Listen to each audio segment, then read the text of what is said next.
Otumba Biodun Ajiboye, the Director General of the National Institute of Cultural Orientation, NICO, is live with us tonight on the program. He's the chieftain of the APC as well. Thanks so much, Mr. Ajiboye, for joining us tonight. Thank you very much, Seun. I'm happy to be here. I mean, when someone described this government's performance as very poor, you heard what my earlier guest said. Yeah. How do you react to that kind of assessment of this government's performance? Well, you see, it is becoming quite fashionable these days that people assess actions not on the merit of the action or activity, but on their perspective as either member of that party or opposition. So hardly would you see any opposition member who would come up to say that this government is doing well. Why? If they attest to the government as doing well, they would have been defeating their own core purpose of being opposition. That's what they think. But in the true sense, is this government doing well? Well, how can you say the government is not doing well? And I'll explain to you. This is a government who took Nigeria from doldrum. We were on the floor. Nigeria was on the floor, not because of so many things that Nigeria never ever did right. For instance, talk about taxation. How many people really pay tax in Nigeria? Between you and I, less than 50, well above 55% of Nigerians who are supposed to be paying tax never paid tax. Whoever goes after them? Nobody. So if you now get a government who says, please pay your tax as I went due and the appropriate evaluation of your income, you now say that government is harsh. However, our revenue as a nation is dropping low, is getting lower by the day. So any government who actually wants a country to make some sense will look at what are we earning as a country. And in actual fact, what are we earning? Are we a productive economy? We see the point at which we needed to reassess ourselves as a nation. As it was the point that Bola Tinubu came in and said, look, we need to stop here and reassess ourselves. Except we reassess ourselves properly, moving forward may be even tougher than where we're coming from. Why does it anger, or why does it make people in your party angry when they hear that Nigerians are suffering? Which in actual fact, that is what is on the street. No, it's true. Why is it that people don't want to hear it? I tell people all the time, Shehu, the consequence of any form of reform, removal of subsidy, flotation of naira, against foreign is only inflation will come after it. Definitely, there will be inflation. It's expected. But the point is, if we did not go through that route, we may never get it right in Kingdom. But my question here is, why does it sort of aggravate or infuriate members of the APC when they hear people assess and say people are suffering, which is a fact that people are suffering. People are going through tough times. Okay. Why is it difficult for your party members to accept that is a real fact on the ground? Probably individual basis, individual differences. If anybody tells me that, I won't be angry. I will only say it's the expected consequence of our reforms. But it's true that people are suffering. You agree? No, it's true that there's inflation. Yeah, there is inflation. To that extent, those that are very, very low income earners are no longer able to meet up with a lot of things. When there's inflation, prices go up. And look, how were we coping?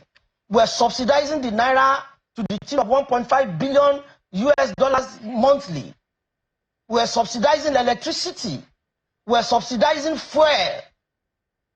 Any nation who were doing all of these things we said must have a highly productive economy. We didn't even have a productive economy. So, a point to stop and reevaluate was the point Bola Tinubu came and said, no, in spite of my training as a financial engineer, in spite of my training as a public finance person and corporate finance person, I will not allow this country to go down like this. Let us stop and reevaluate.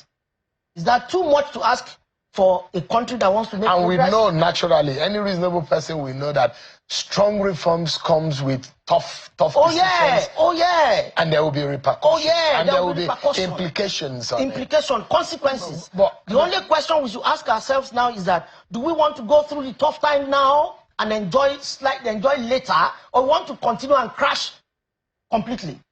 The nation was going to crash if such steps were not taken.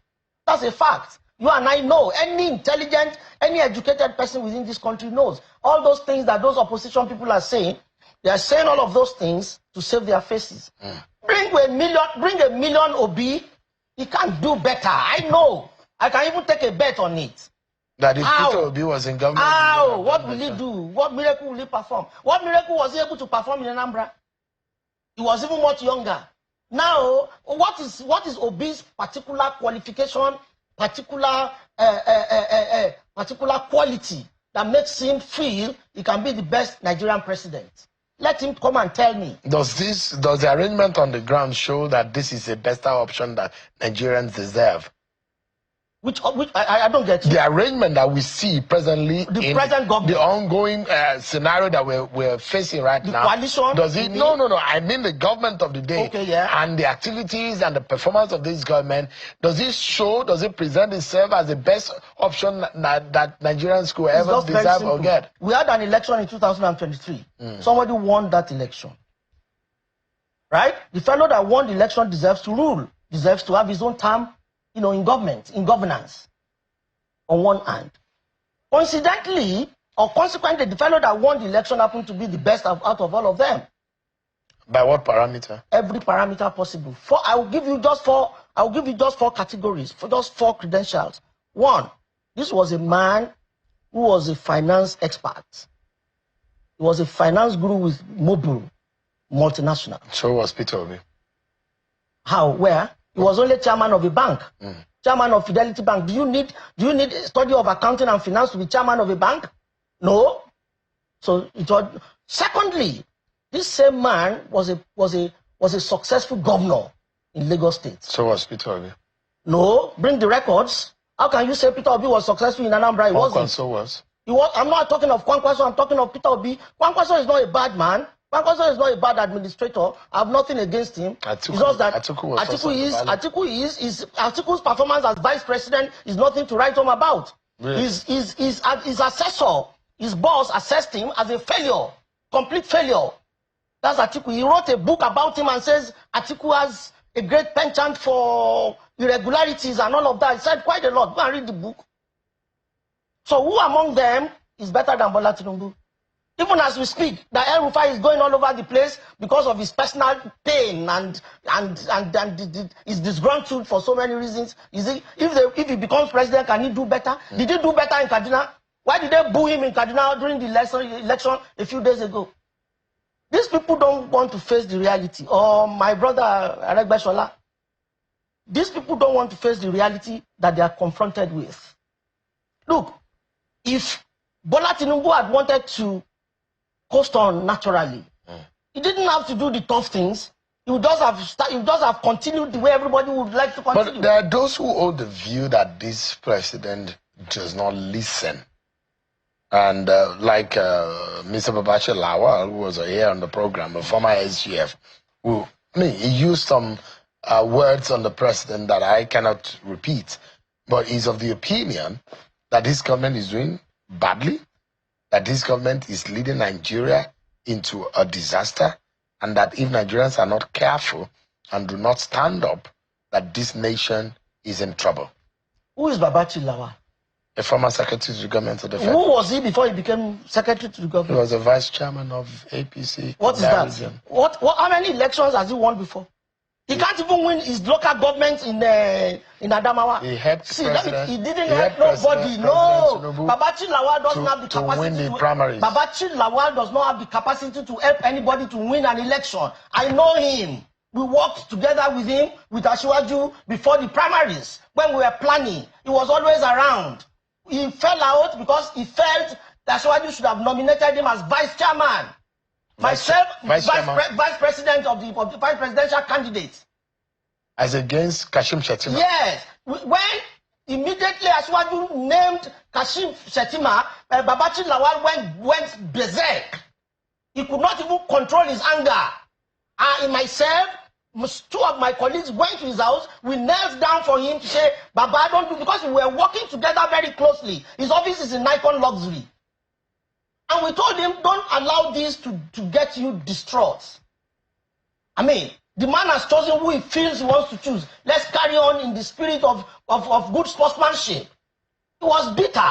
His bitterness started from that point, and from that point onwards, he wanted to talk down on Asiwaju. Is that a politician? Is that the way politics goes? Now, he picked Peter Obi. He was touting Christian, as if they even know him in the Christian community. So let Babachi Lawal come out here to tell me his political value. What is his political credentials? Nothing. He said he's been friends with Asiwaju since 1982. That's what he told me in Lagos. No problem about that. But Asiwaju is now president. You should accord him some respect. Those who know Babachi Lawal knows that Babachi Lawal is not nobody. He's only selling himself to this new political alliance so that they can give him a good position. But Babachi Lawal has no electoral value of any sort. Give me a moment. We're going to break, and when we come back, it's about the issues that have been raised by a few of the opposition elements and what this means for the government of the day. We'll conclude on that when we return from this break, everyone. Join us again. Thank you so much, everyone. Our concluding moment now with Mr.